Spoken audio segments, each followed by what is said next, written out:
بسم اللہ الرحمن الرحیم۔ السلام علیکم اسٹوڈنٹس۔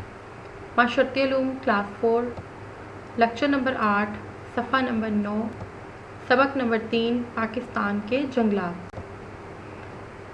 مدارین علاقوں کے جنگلات کے بارے میں آپ کیا جانتے ہیں؟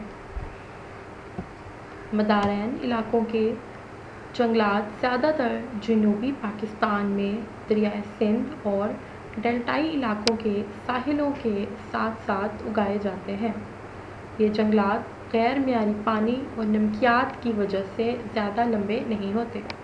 یہاں پر یہ دیے گئے ہیں، آپ کو ایک پکچر دی گئی ہے جس کے اندر مدارین علاقوں کے جنگلات کے بارے میں بات کی گئی ہے۔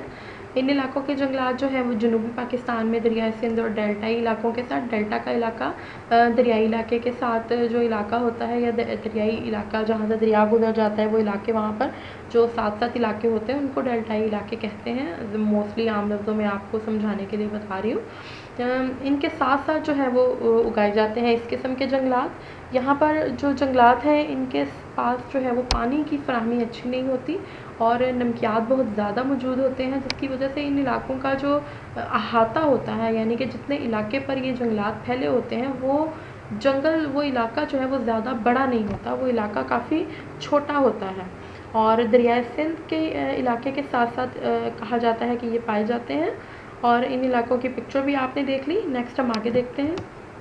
پاکستان کا سب سے بڑا مصنوعی جنگل کون سا ہے؟ پاکستان کا سب سے بڑا مصنوعی جنگل چھانگا مانگا ہے۔ یہ لاہور سے 70 کلومیٹر کے فاصلے پر واقع ہے۔ مصنوعی جنگلات محکمہ جنگلات پاکستان کے ذریعے سے اگائے جاتے ہیں۔ پاکستان کسی بھی ملک کا موسم جو ہے وہ اچھا رکھنے کے لیے ہمیں جنگلات کی بہت زیادہ ضرورت ہوتی ہے، یعنی کہ جنگل جو ہیں وہ بہت زیادہ ہونے چاہیے، کیونکہ ہمیں ان کا فائدہ پتہ ہے کہ جنگل جو ہیں وہ کتنے فائدہ مند ہیں ہمارے لیے۔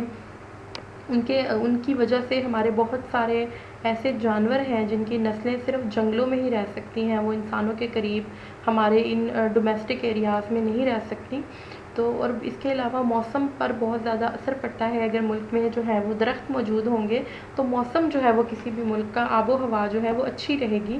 اس کے علاوہ سیلابوں کا خطرہ کم ہو جاتا ہے درختوں کی وجہ سے، کہ اگر کسی بھی جگہ پر جو ہے وہ زمین پر درخت موجود ہے تو جب سیلاب کا پانی تیزی سے آتا ہے تو پھر وہ پانی جو ہے وہ زمین کو اتنی تیزی سے وہاں سے بہا کر نہیں لے کے جا سکتا۔ اگر وہاں پہ درخت موجود ہوں تو ان کی جڑوں نے جو ہے وہ مٹی کو پکڑا ہوا ہوتا ہے بہت اچھے طریقے سے، تو وہ علاقے جو ہیں وہ خراب نہیں ہوتے، تو ان کی وجہ سے سیلابوں کا خطرہ کم ہو جاتا ہے، ان کی وجہ سے تباہی کم ہوتی ہے، تو یہ بھی ہمارے لیے بہت زیادہ ضروری ہے۔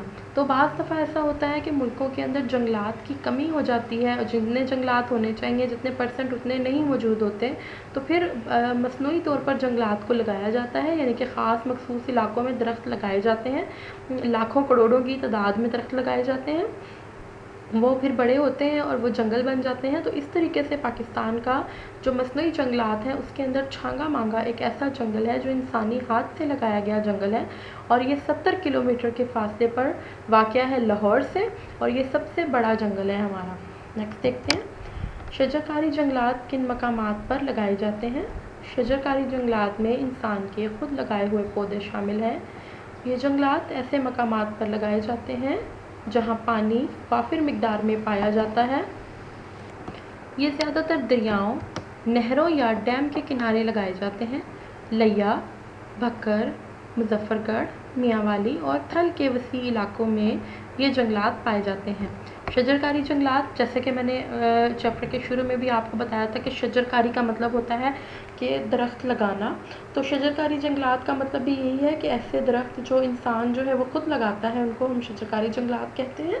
زیادہ تر ان جنگلات کو ایسے علاقوں میں لگایا جاتا ہے جہاں پر پانی کی بہت زیادہ مقدار موجود ہو تاکہ ان کو پانی ملتا رہے، کیونکہ جب بھی کوئی درخت لگائے جاتے ہیں تو سب سے بڑا مسئلہ یہ ہوتا ہے کہ ان کو پانی جو ہے وہ کس طرح سے دیا جائے گا، تو اسی وجہ سے ان کو ایسے ہی علاقوں میں لگایا جاتا ہے جہاں پر پانی کی مقدار زیادہ ہو اور ان کو پانی جو ہے وہ ملتا رہے، ان کی زیادہ کیئر نہ کرنی پڑے، تو اس لیے پھر جو ہے یہ وہی جنگلات ہیں جن کے بارے میں ہم نے بھی بات کی۔ تو ان کے علاقے لیا، بھکر، مظفر گڑھ، میاں والی اور تھل ہیں، کیونکہ یہاں پر نہریں یا ڈیم یا جو بھی پانی کا ذخائر جو ہے وہ موجود ہیں۔